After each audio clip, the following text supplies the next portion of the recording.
बांधो काई कटु सम्मत तोरे, तो छल विनय कर शिखर जोरे।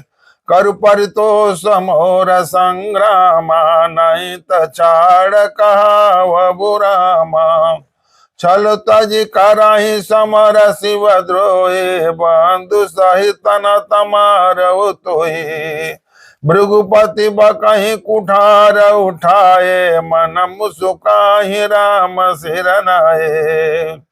गुनहु लखन कर हम पर रोसो, कतहु सुधायु ते बड़ दोसो। टेढ़ी जानि सब बंदउ काहू, वक्र चंद्र मौग्र सहि न राहु। राम कहे वृष तजो मनुषा, कर कुठार आगे यशिषा। जय ऋषि जाय करे सोई स्वामी, मोह जानियो आपन अनुगामी। प्रभु ही सेवक ही समर कसत, जहु विप्रवर रोष। बेस बिलो के कस कुछ, बालक हूं नहीं दोष। भगवान अपना सर झुका लेते हैं, कहते हैं कि मेरा सर आपके सामने है, अब आप अपने फरसा से अपना सर काट दीजिए। कहते हैं कि तेरा यह भाई तेरे ही सम्मति से कटु वचन बोलता है, और तू छल से हाथ जोड़कर विनय करता है। या तो युद्ध मेरा संतोष कर, मेरे साथ युद्ध कर, नहीं तो राम कहलाना छोड़ दे। अरे शिवद्रोही, छल त्याग कर मुझसे युद्ध कर, नहीं तो भाई सहित तुझे मार डालूंगा। इसी प्रकार परशुराम जी कुठार उठाए बक रहे हैं, और श्री रामचंद्र सुर झुकाए मन ही मन मुस्कुरा रहे हैं। शिवद्रोही उन्होंने इसलिए कहा कि शिव का धनुष उन्होंने तोड़ा है। श्री रामचंद्र के जी ने मन ही मन कहा, गुनाह दोष तो लक्ष्मण का, अक्रोध मुझ पर करते हैं। कहीं कहीं सीधेपन में भी बड़ा दोष होता है। टेढ़ा जानकर सब लोग किसी को भी वंदना करते हैं, टेढ़े चंद्रमा को राहु भी नहीं ग्रसता। राहु भी कब ग्रसता है? जब चंद्रमा पूर्णिमा को होते हैं, पूर्णमकार को हो जाते हैं, तब राहु ग्रसन करता है। लेकिन जब आधे को रहते हैं तो राहु उन पर भी वार नहीं करता। श्री रामचंद्र ने प्रकट कहा, हे मनुष्वर, क्रोध छोड़िए, आपके हाथों में कुठार है और मेरा यह सिर आगे है। जिस प्रकार आपका क्रोध जाए हे स्वामी, वही कीजिए। मुझे अपना अनुचर और दास जाने। स्वामी और सेवक में युद्ध कैसा? ब्राह्मण श्रेष्ठ, क्रोध का त्याग कीजिए। आपका वीरों सा वेश देखकर ही बालक ने कुछ कह डाला था, वास्तव में उसका भी कोई दोष नहीं है। देख कुठार बान धनुधारी, बैलर कहीं ऋषुवीर विचारी। नाम जान पै तुम ही न चिन्हा, वंश स्वभाव उतरत ही दिन्हा। जो तुम आयोते हो मुन की नाये, पदरज शिरसि सुधरत गोसाई। क्षमहु चूकयन जानत केरी, चावे प्रभुर कृपा घनेरी। हम ही तुम ही सरबरी कसना था, कौन कहाँ चरण कहाँ माथा। राम मात्र लघु नाम हमारा, परुष सहित बड़ नाम तुम्हारा। देव एक गुण धनुष हमारे, नव गुण परम पुनीत तुम्हारे। सब प्रकार हम तुम सनहारे, क्षमा वे प्रय अपराध हमारे। बार बार मुनि भी प्रवर कहा राम सन राम, बोले भृगपति सरस हसी, तो बंधु समबाम। भगवान अपना सर आगे कर रहे हैं, बोला कि मेरा सर आपके सामने है, कुठार आपके हाथों में, मेरा सर काट दीजिए। आपको कुठार, बाण और धनुष धारण किए देखकर और वीर समझकर बालक को क्रोध आ गया। वह आपका नाम तो जानता था, पर उसने आपको पहचाना नहीं। अपने वंश रघुवंश के स्वभाव के अनुसार उसने उत्तर दिया, यदि आप मुनि की तरह आते तो हे स्वामी, बालक आपके चरणों के धूल सिर पर रखता। अनजाने की भूल को क्षमा कर दीजिए। ब्राह्मण के हृदय में बहुत अधिक दया होनी चाहिए। हे नाथ, हमारी आपकी बराबरी कैसी? कहिए न, कहाँ चरण और कहाँ मस्तक, कहाँ मेरा राम मात्र छोटा सा नाम, और कहाँ आपका पुरुष सहित बड़ा नाम परशुराम। भगवान ने इशारा कर दिया, हे देव, हमारे तो एक ही गुण धनुष है, और आपके परम पवित्र साम, दाम, तप, शौच, क्षमा, सरल, ज्ञान, विज्ञान और आस्तिकता, ये 9 गुण हैं। आप तो सब प्रकार से आपसे हारे हैं। हे विप्र, हमारे अपराधों को क्षमा कीजिए। परशुराम जी का जन्म हुआ तो उनको, उनके अंदर 9 गुण थे। 9 गुण, वो 9 गुणों से अवतरित हुए थे। कृष्ण भगवान का अवतार हुआ था 16 कला से। भगवान राम का अवतार हुआ 12 कला से। और परशुराम जी 9 कला से। परशुराम जी 9 कला से है। भगवान उनको समझा रहे हैं कि, और उन्हें इशारा कर रहे हैं कि मेरा नाम राम है, आपका नाम परशुराम है, आप हमसे बड़े हैं, इशारा कर रहे हैं। तो ये बता रहे हैं कि आपके अंदर 9 गुण हैं, 9 कला। भगवान राम 12 कला से अवतरित हुए हैं।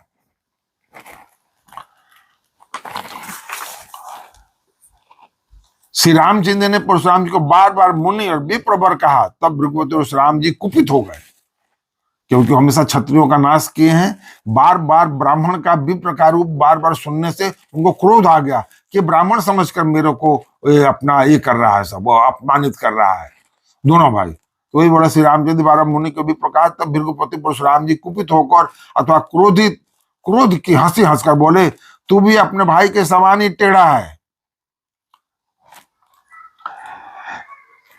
निपटहि द्विज करे जानहि मोहि, मैं जस विप्र सुनावहु तोहि। चाप श्रुआ सरयाहुति जानू, कोप मोर अति घोर किसानु। समदिसेन चतुरंग सुहाई, महामहीप भय पशुआई। मैं यही परशु काटि बल दिन्ने, समर जग जप कोटि न किन्ने। मोरि प्रभाव विदित नहीं तोरे, बोली सनिधरि विप्र के भोरे। अरे भंजऊ चाप दाप बड़ बाड़ा, मति मनऊ जीति जग टाड़ा।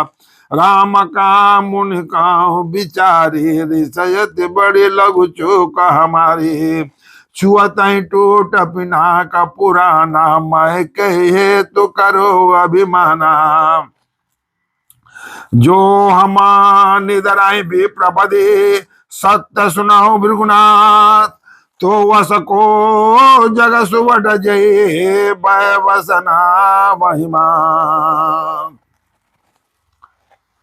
परशुराम जी क्रोधित हो गए। क्रोधित होकर उन्होंने बोला, तू बार बार ब्राह्मण समझकर तुम दोनों भाई मेरा अपमान कर रहे हो। तुम मुझे निरा ब्राह्मण ही समझता है। मैं जैसा विप्र हूं तुझे सुनाता हूं। धनुष का श्रुवा, बाण को आहुति, और मेरे क्रोध को अत्यंत भयंकर अग्नि जान। क्या कहते हैं? धनुष को श्रुवा समझ माने घी, और बाण की आहुति, आहुति जो कहते हैं चंदा सऊदी शक्ल समाधि, वो आहुति है, और मेरा क्रोध ही भयंकर अग्नि है। चतुरंगी सेना सुंदर समाधि। चतुरंगनी जो सेनाएं होती है, यज्ञ में जलाई जाने वाली लकड़ियां हैं मेरे लिए। बड़े बड़े राजा उसमें आकर बलि के पशु होते हैं। मैं बड़े बड़े राजाओं का सर काट कर उसमें बलि पशु के समान बलि चढ़ाता हूँ, जिनको मैंने इसी फरसे से काट कर बलि दिया है। ऐसे करोड़ों जप युक्त रण यज्ञ मैंने किए हैं। अर्थात जैसे मंत्रोच्चार पूर्वक स्वाहा शब्द की आहुति दी जाती है, उसी प्रकार मैंने पुकार पुकार कर राजाओं की बलि दी है, और वही मेरा मंत्रोच्चारण था। मेरे प्रभाव तुझे मालूम नहीं है, इसलिए तू ब्राह्मण के धोखे मेरा निरादर करके बोल रहा है। धनुष तोड़ डाला, तेरा ऐसा घमंड बहुत बढ़ गया है। ऐसा अहंकार है मानो संसार को जीत कर खड़ा है। श्री रामचंद्र ने कहा, हे मुनि, विचार कर बोलिए। आपका क्रोध बहुत बड़ा है और मेरी भूल बहुत छोटी है। पुराना धनुष था, छूते ही टूट गया। मैं किस कारण अभिमान करूं?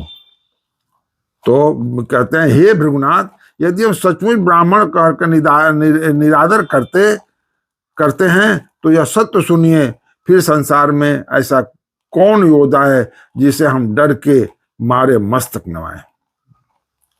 कहते हैं कि मैं ब्राह्मण सो का यदि आपका अनादर करता हूं तो संसार में ऐसा कौन सा वीर है जिसके सामने मैं अपना सर झुकाता हूं, मतलब सर नवाऊं? आप बता दीजिए केवल।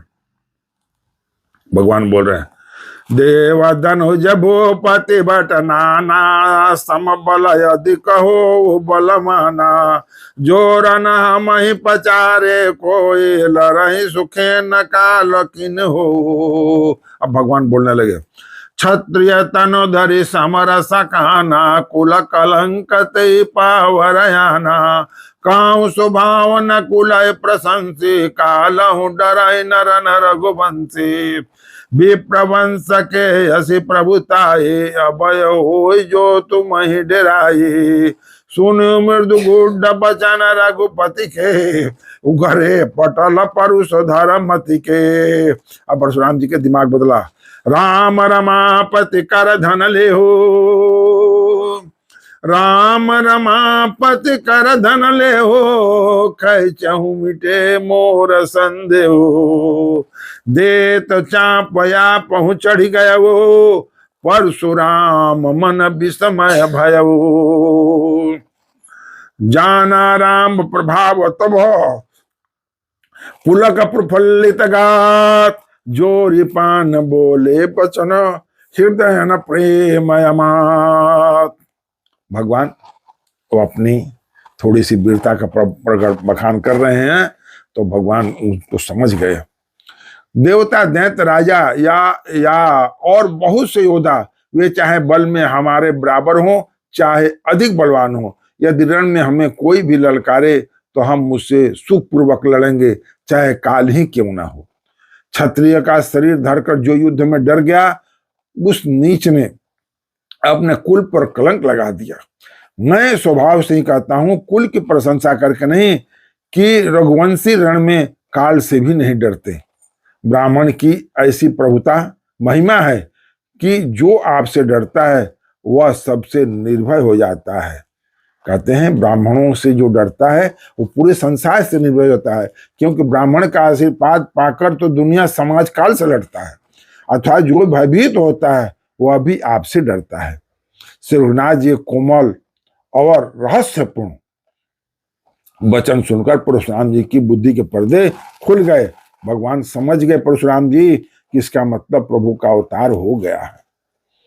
अब इसके लिए जब भगवान को, परशुराम जी का जब अवतार हुआ था तो उसी टाइम में कि भाई भगवान का जब दूसरा अवतार होगा तो ये आपको उसके पहचानने के लिए उनके पास एक धनुष था, कि ये धनुष जो चढ़ा देगा वो तो समझ लेना कि भगवान का दूसरा अवतार हो चुका है।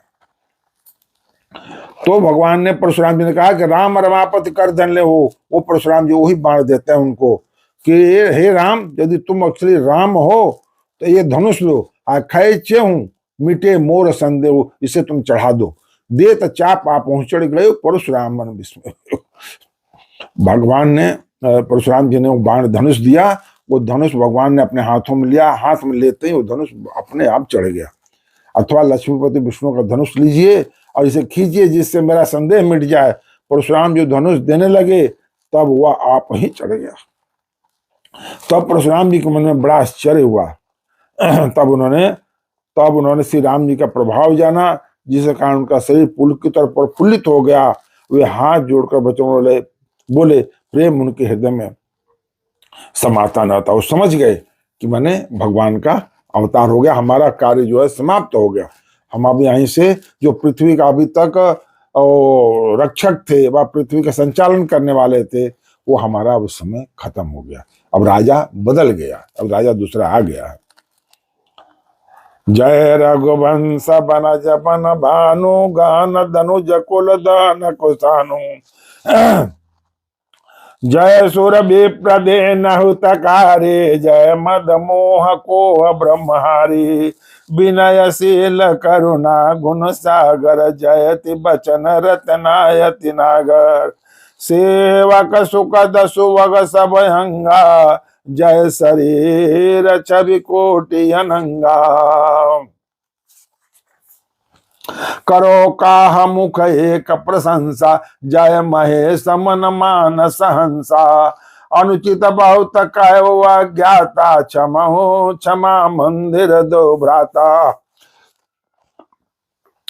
कही जय जय जय रघुकुल के तो, भृगुपति गए बनहि तप हेतु, अपभय कुटिल मही पडराने, जहता कायर गवही पराने, ए देवहि दिन दुंदुभि, प्रभु पर बरसहि फूल, हर से पूर नर नारी सब, मिटी मोह मैसूर। भगवान ने जब अपना स्वभाव जनाया तो भगवान परशुराम जी समझ गए और उन्हें हाथ जोड़कर प्रेम से बोले कि हे प्रभु, जो अपराध से, जो मेरे मुंह से भूल चूक से मेरे से कुछ कहा गया उसे माफ कीजिए, से मेरे से बोला, हे रघुकुल रूपी कमल बन के सूर्य, हे राक्षसों के कुल रूपी घने जंगल को जलाने वाले अग्नि, आपकी जय हो, हे देवता ब्राह्मण और गौ के हित करने वाले, आपकी जय हो। भगवान परशुराम जी उनकी प्रार्थना कर रहे हैं, आरती कर रहे हैं, आपकी जय हो, हे मद मोह क्रोध और भ्रम के हरने वाले, आपकी जय हो, हे विनयशील कृपा आदि गुणों के समुद्र और वचनों की रचना में अत्यंत चतुर, आपकी जय हो, हे सेवकों के सुख देने वाले, सब अंगों से सुंदर और शरीर में करोड़ों कामदेवों की छवि धारण करने वाले, आपकी जय हो। मैं एक मुख से आपकी क्या प्रशंसा करूं, कहने का मतलब कि शस्त्र मुख जिसको वर्णन नहीं कर सकता, तो मैं अपने एक मुख से आपकी क्या प्रशंसा करूं। हे महादेव जी कमन रूपी मन सरोवर के हंस, क्यों तो अपना शिव जी हर वक्त राम राम रटते हैं, तो कहते हैं महादेव जी के मन रूपी मान सरोवर के हंस हैं आप, आपकी जय हो। मैंने अनजाने में आपके बहुत से अनुचित वचन कहे, हे क्षमा के मंदिर दोनों भाई, मुझे क्षमा कीजिए। हे रघुकुल के पातक स्वरूप श्री रामचंद्र जी, आपकी जय हो, जय हो, जय हो। ऐसा कहकर परशुराम जी तब के लिए वन को चले गए। यह देखकर दुष्ट राजा लोग बिना ही कारण के मन कल्पित डर से रामचंद्र से तो परशुराम जी भी हार गए। राजा लोग जो थे वो लगे रामचंद्र से, तो परशुराम जी भी हार गए, हमने इनका अपमान किया था, अब कहीं ये उसका बदला न ले, इस व्यर्थ के डर से डर गए। वे कार चुपके से जहां तहां भाग गए। परशुराम जी कहीं भी आते जाते थे तो मन की गति से चलते थे, वो उनका चलना मन के गति से। वो लोग सोचा कि अभी हमको कलकत्ता जाना है, वो कलकत्ता पहुंच जाते थे, अभी सोचते थे यहाँ जाना है। तो भगवान ने कहा कि तुम्हारी कोई ना कोई शक्ति हमको छीनना है, हरना है, तुम्हारी शक्ति क्या क्षण करूं। बोला है भगवान ने, ये अंतर की बातें हो रही हैं, से तुम्हारा ये मन के गति से चलने वाला वेग मैं हर लेता हूं। परशुराम जी ने प्रार्थना की, हे प्रभु, मैं इस पृथ्वी पर नहीं रहता हूं, ये पृथ्वी मैंने अपने गुरु को दान कर दिया है, शंकर भगवान को। मैं ऊपर पहाड़ पर रहता हूं, महेंद्रगिरी पर्वत पर रहता हूं, तो वहां मेरे को जाने आने के लिए तकलीफ हो जाएगी।